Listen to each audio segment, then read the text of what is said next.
Hi, welcome back. It's Thursday night and look at this video from this morning at 6 a.m. Yeah, we got 4 inches of snow last night. One of the roads wasn't gritted or ploughed or anything. And I drove a Mercedes automatic car. It cleared later, as you can see near the coast. It was horrific. I reckon I'd been better on the Enfield. So, on with this. Gearbox Sprocket 16 tooth. There's the price, £21.60 in the UK. Is it worth doing? Well, there's your answer, £21. Buy one. If you don't like it, you could sell it for £10, £15 second hand and it will sell easy. You can also fit the 16 tooth sprocket onto the standard chain. You don't have to buy another chain, get a longer chain. Just keep the stock chain. If you've done 1,000 miles or so, it'll be long enough. Don't worry about that. So you can do it easy if you want to try it out. Yeah. You'll see here the speeds on my speedo, they don't go over 70 obviously, restricted speed. And if you gauge the speedo with the gear changes, you should see the difference in the 16 tooth sprocket upgrade. So I've got a lot of footage here. If I'm talking, you're not going to hear the engine revs. Is it worth doing then? Is it worth fitting a 16 tooth sprocket? So depending on how you ride. Now if you live in town and this is your urban commuter and you've not modified your bike, you've still got stock exhaust, stock air filter, I would say leave the bike standard, you know. However, if you've decatted your bike and fitted a DNA air filter and a stage 2 filter end, you know, open end, on the gearbox, then I think it's worth it. Yeah. So what you're doing right is you're not going to have a bike which can do over 73 miles an hour. The bikes are restricted electronically with the ECU, which is somehow related to the ABS.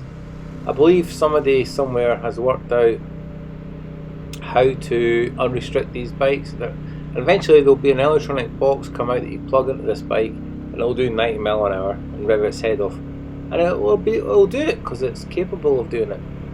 But we're stuck at 73 miles an hour right now. So if you have removed the cat and removed the restricting air filter, because it is a 350 single, it's not going to be a massive torque monster bike. You're not going to get that with a road bike. Now I've owned 250 and 400cc enduro bikes. They have massive low end torque. I mean really massive low end torque for what they are. But this bike power is definitely mid-range, and it seems to benefit from the less restrictive airflow of the air intake and the exhaust. And if you do that, you're going to feel that the bike's got more power without 16 tooth sprocket. So for example, you're flying down a country road like these, you come a hairpin bend, you go down 4th, down to 3rd, and on the stock bike, the stock exhaust, you'll probably find 3rd gear is really low in the rev range, and then when you come out the corner it's going to be like revving its head off. However, with the 16 tooth, it seems to make the most of the mid-range power. It's kind of hard to explain, right? So you'd have to really set one of these bikes. I've got mine set up next to a totally bog stock one, but I don't know anyone else who's got a bog stock Classic 350 right, you know, beside me, who lives near me. Put it alongside, but that's how you would just prove it. As I say, if you're not going to change the exhaust system and, you know, remove the cat and the filter system, then the air filter system, sorry, then you just may as well leave it standard, I think.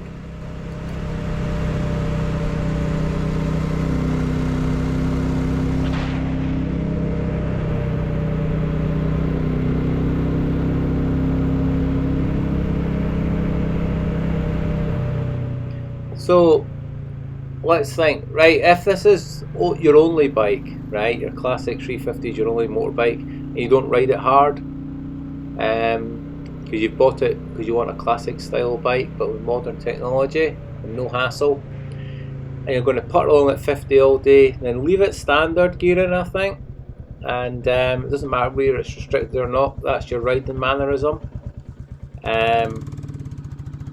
If you have a second motorbike as well, like a Interceptor 650, say a lot of the guys have got them, or whatever, big sports bike, then you won't be riding this bike that hard probably anyway, because you've got a faster, bigger bike for motorways and stuff.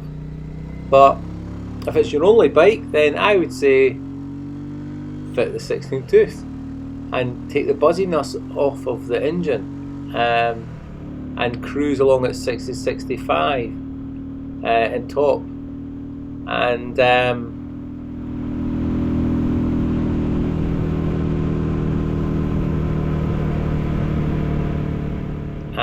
if I was a younger rider buying like the Royal Enfield Hunter, and you know, that kind of more racy, giving it the guns rider setup of the Hunter compared to the Meteor and the Classic, I would say definitely put the 16 tooth on.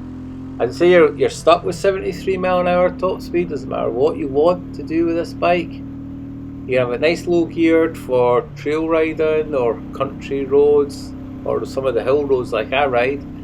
You know, stock would be fine. And but yeah, if you're wanting to nail it and rev it, and this engine is obviously very revvy, if you want to rev it, it can do it. It's quite hard to get it onto the rev limiter in 4th and 5th. I've actually never hit the rev limiter in 5th, to be honest, even on the A1 nailing it. But yeah, there is no right and wrong in what you want to do with a bike. You've really just got to experiment. And as I say, it's under 20 quid for a Sprocket, and a lot of people don't want to go and buy one, but they ask me. But you know, some things you've got to try for yourself, really, and try and see how it feels. And it's not a big job to fit a Sprocket. You know, you shouldn't be like worried. There's a video, I've done it. You know, there's videos on how you do it if you're not that mechanically keen to try stuff. It's easy to do, honestly, it really is. That's what Royal Enfields are all about, home mechanics. So anyway, I'm off into Haddington Town here. I'm going to sign off soon. We're over the 8 minutes, you're going to have an advert now halfway through this. I'm very sorry about that. Monetization channels, everybody's chasing money, and they're having like adverts you can't edit. I won't do that. I'll always have adverts you can skip, right? That's just me.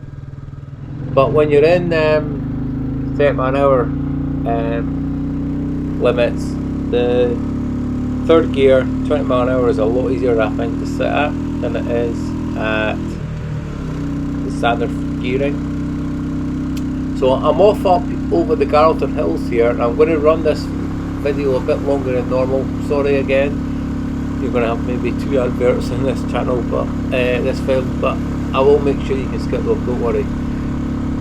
This proves how much power the bike has in higher gearing. If you look at the revs, we're hitting 60 mph up a big hill, and we're in 4th gear, revving it as hard. I mean, throttle's on the stop here, and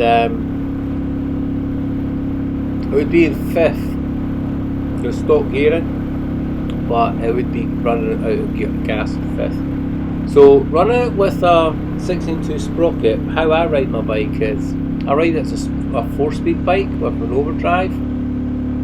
So around country roads, like all these type of roads you've just seen, under 50, I don't go to 5th. I just leave it in 4th and let it rev a bit. It doesn't seem to affect the fuel consumption. And when I get out on the A1 or faster roads over 50, you know, as you'll see in the video, I just go at the top. I think this engine responds best to gear changes and using its revs, the mid-range power. It's not like a classic 500 or a British bike where you can leave it in 4th and 5th and plod away It's not got that massive big flywheel inertia, long stroke, big single thump. It's a modern engine, and you've got to work the gearbox when you run this bike on country roads, windy roads like this, up and down, second, third, fourth, fifth. And I think, if you want to get the benefits out of this bike, you've got to work it. And the power's in the mid-range, as I've already said, and I think the slightly higher gearing makes it just seems to make the most of that mid-range power. That's what I'm trying to say. It's only a 350cc 20 brake horsepower engine, but you can make the most of it by a few subtle changes with the airbox, durability with the filter, and the cap removal. And the gearing is just another option you can do.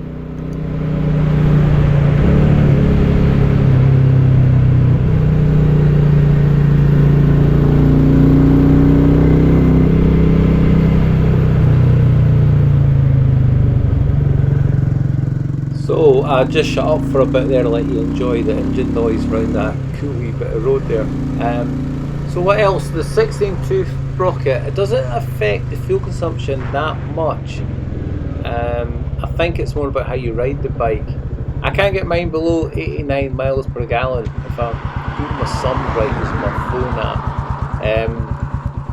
And 100 miles to the gallon is probably only possible if you sit at 40 everywhere, 50, 45 maybe, maybe 50.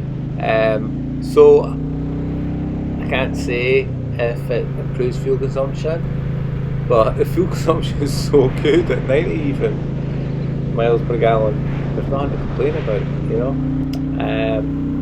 So anyway, I hope you found this interesting and of help and answered all the questions.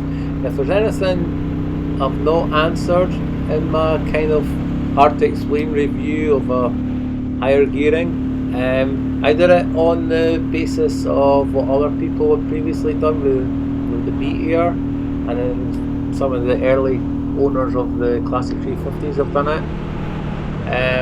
But let me know what you think. If you want to ask me anything, just say, usual, leave a comment. I always get back to folk. It's very rude to not reply to comments. People take the time to watch your films, and I appreciate that you watch my stuff. It's cool. Gives me a bit more inspiration to get out and about and do more. So thanks again. I'm going to sign off, and I'll catch you next time. Some World War II flame gas stuff next. That will be on in a couple of days' time for the weekend. So tune in again, and I'll see you soon. Bye for now.